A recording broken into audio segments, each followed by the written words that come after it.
Opo, syempre. Si Sir Dave Carter, Secretary General ng Philippine Judo Federation. Anong latest sa judo? Balita natin, meron kayong tinitignang tatlong athletes. Mostly Phil Japanese, sila Kiyomi Watanabe, Shugen Nakano at si Keisei Nakano ang posible magiging qualifier na rin for the Paris. Anong latest update po sa kanila? Kumusta training at mga abangan nila? Thank you, Gab. Well, dire-diretso pag-join itong tatlong to sa Olympic qualifying events. Right now, nandun sila sa Baku, Azerbaijan. Tapos susunod din nila yung sasalihan nila yung Tunisia and the other Olympic qualifying events. Yung Olympic qualifying events po natin would go on until end of May. So, first week of June, alam na natin kung sino po yung mga qualified sa June. So, sa mga sasalihan tournaments, tingin nyo yung tatlo dyan ay makakakuha either ng continental quota o di kaya hopefully universality slot sa kanilang tatlo? Gab, we are confident na isa sa kanila. Hindi naman pwede maging dalawa talaga yan. We have to be honest. Pero isa sa kanila talagang makakakuha ng slot.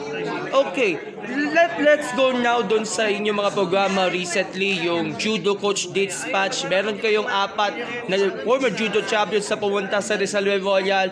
Ano ang impact ito para dito sa grassroots program? At least pag-aaralan nila yung mga bagong skills at techniques para sa ating mga judo coaches and athletes. Thank you for asking that. Yes, we are very proud to have that. Of course, with the assistance, big assistance of the Philippine Sports Commission under Chairman Dicky. Yun nga, nandito yung mga tatlong world-renowned experts. Pinangungunahan ni Mr. Muneta, world champion yan. Talagang inaabangan. Marami nag-sign up because of them. Marami rin sila natutunan, yung mga ating mga coaches and ating mga young athletes. And lastly, ongoing na yon ang Mindanao Judo Caravan. Nandun sila, I think, sa Ginoog. Ngayon, yung ating delegation ng Philippine Judo Federation. Tell us more about dito sa Mindanao Judo Caravan na at least makakatulong ito na malaki to further boost ito grassroots development sa mga probinsya sa judo. You are well aware and thank you for mentioning that. Yes, they are currently in Mindanao. Nandiyan po sila sa Judo Caravan. Dinaanan po nila dyan yung Cagayan de Oro, yung Iligan, yung Hingoog.